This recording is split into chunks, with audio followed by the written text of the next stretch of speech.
Hello guys, how are you? कैसे हैं आप सब? आज का जो मेरा वीडियो है वो है माँ के ऊपर।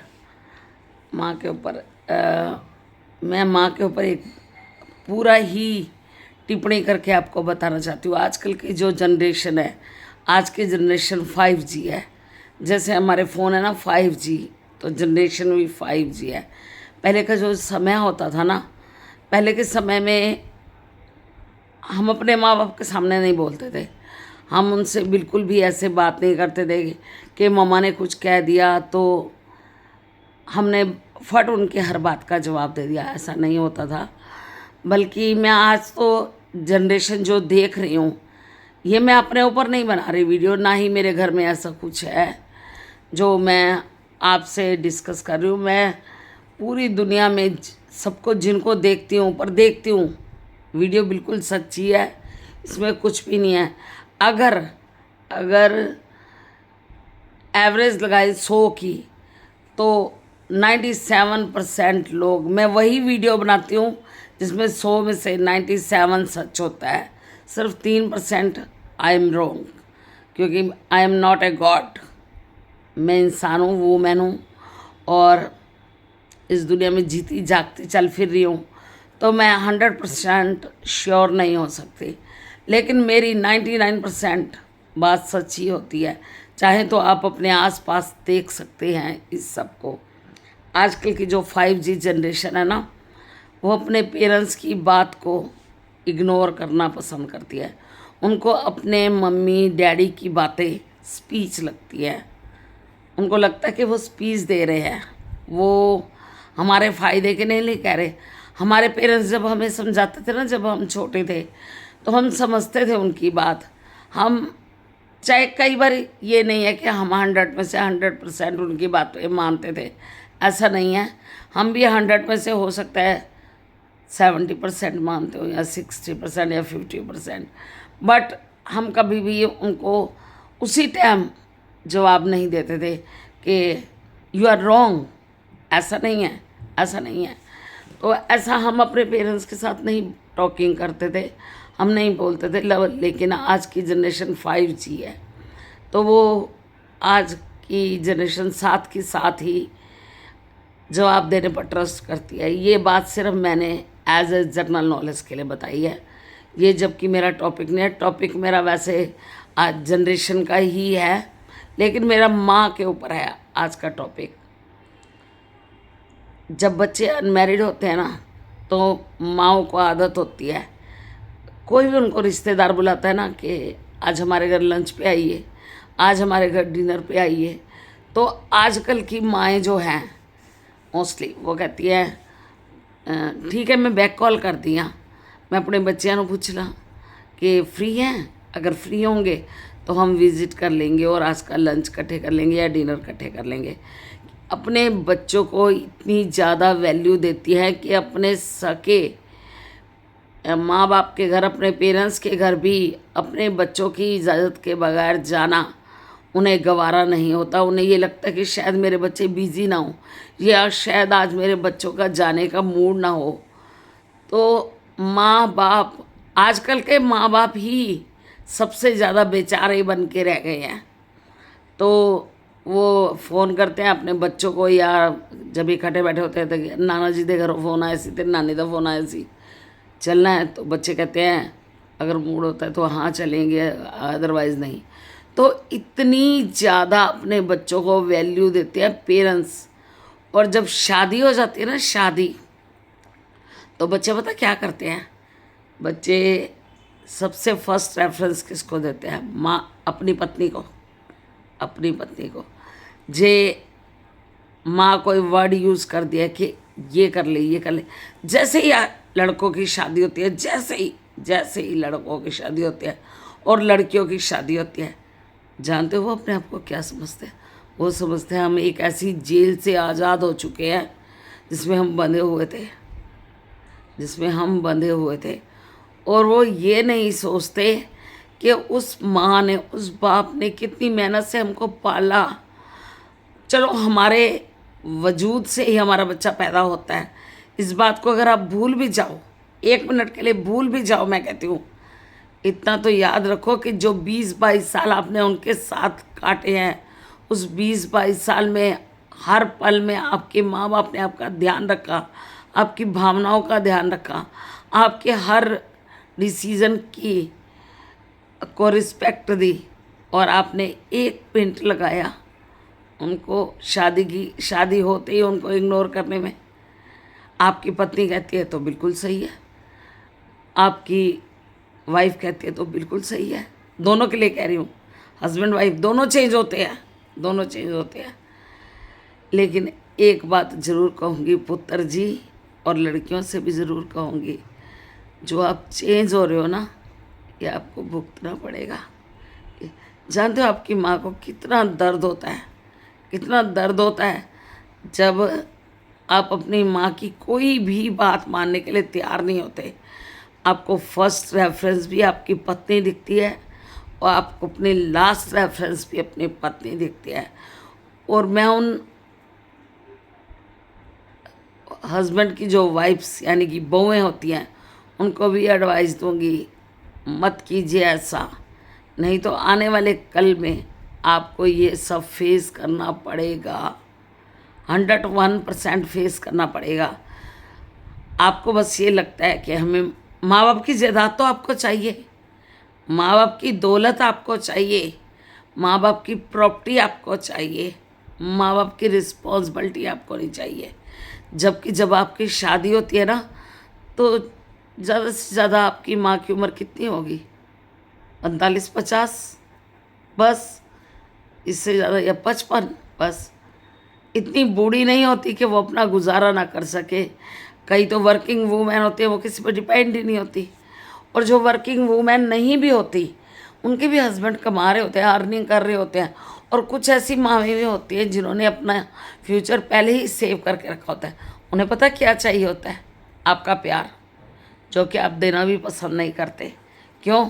क्योंकि आपको अपनी पत्नी का प्यार अपनी माँ के प्यार से ज़्यादा बेटर लगता है।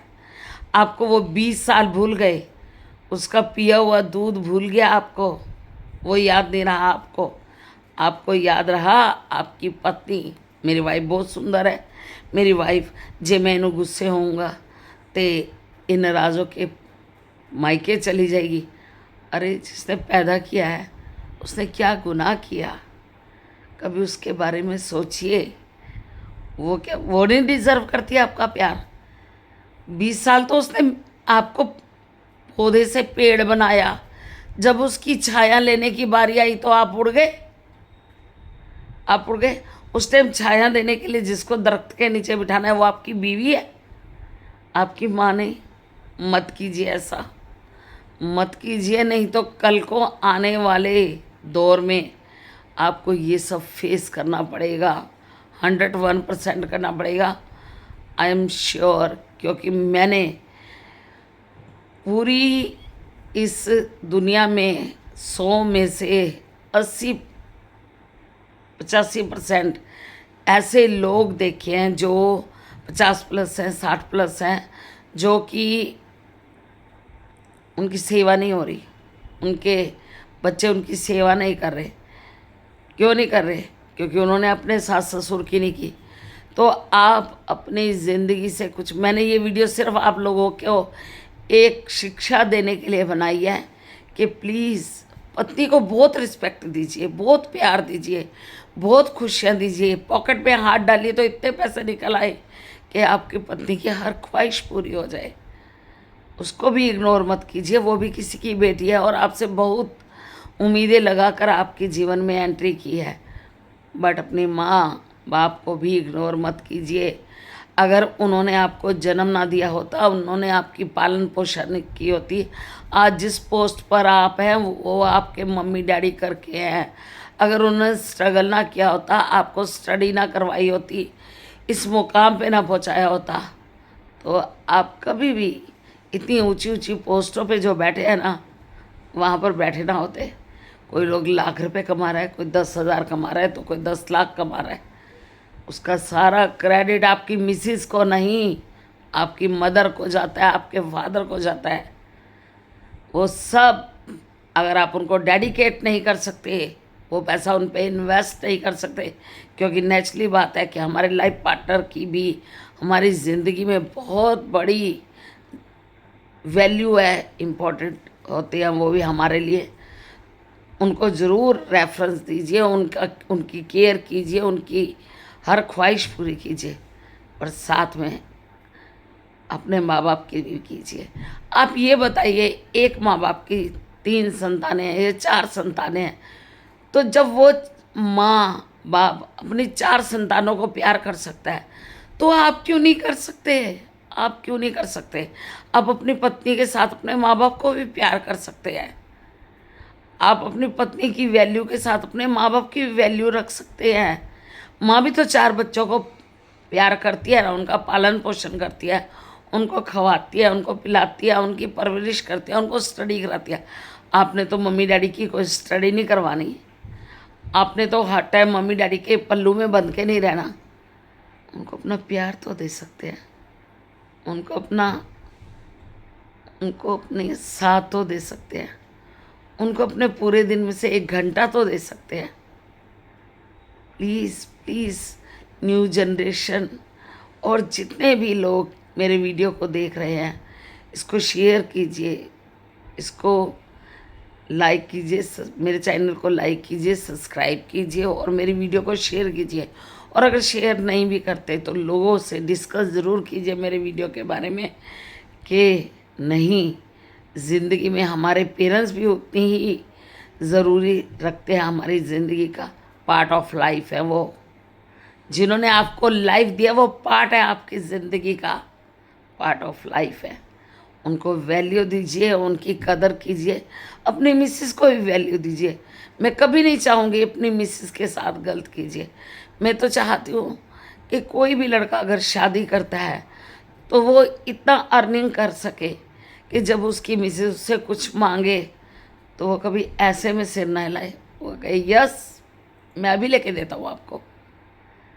हमें शादी उसी एज टाइम करनी चाहिए जब हम अपनी पत्नी का ख्वाहिशें पूरी कर सकें। अगर आपकी पकड़ लाओ नहीं करती कि आप इतने परफेक्ट नहीं हैं बिजनेस में, तो पहले परफेक्ट बनिए, उसके बाद शादी कराइए और अपने बच्चों, अपनी मिसेस और अपने पेरेंट्स की देखभाल कीजिए। आपके पेरेंट्स का एक बहुत अहम रोल होता है आपकी ज़िंदगी में। आज ये दुनिया और ये संसार आप देखने के काबिल ना होते अगर वो माँ ना होती जो आपके घर में बैठी है, अगर वो पापा ना होते जो आपके घर में बैठे हैं, तो उनकी रिस्पेक्ट कीजिए। भगवान मंदिर में जाते हैं ना, मंदिर में भगवान आपको तभी एक्सेप्ट करेंगे जब आप अपने माँ बाप को एक्सेप्ट करेंगे।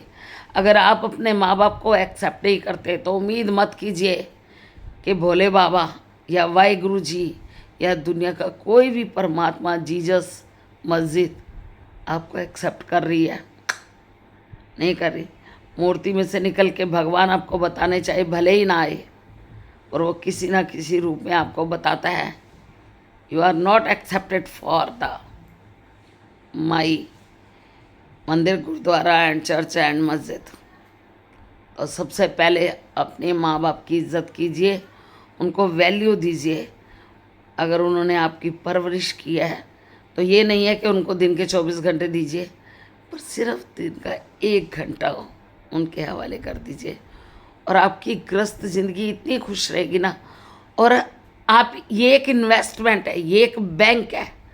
अगर आप अपनी मम्मी डैडी की बात मानते हैं, चलो नहीं भी मानते, अगर नहीं 100% नहीं है न्यू जनरेशन, तो बेशक एग्री ना होइए और उनका साथ दीजिए, उनको अपने दिन का 1 घंटा दीजिए। ये वो बैंक बैलेंस है जो बुढ़ापे में आपके काम आएगा। मेरी बात पे गौर कीजिएगा। आज के लिए इतना ही काफ़ी। थैंक यू, बहुत बहुत शुक्रिया। अगर किसी ने मेरी फुल वीडियो देखी है तो थैंक यू वेरी मच। और चाहूँगी कि आप मेरी वीडियो शेयर करें, लाइक करें, सब्सक्राइब करें मेरे चैनल को। Have a nice day, best of luck all of you.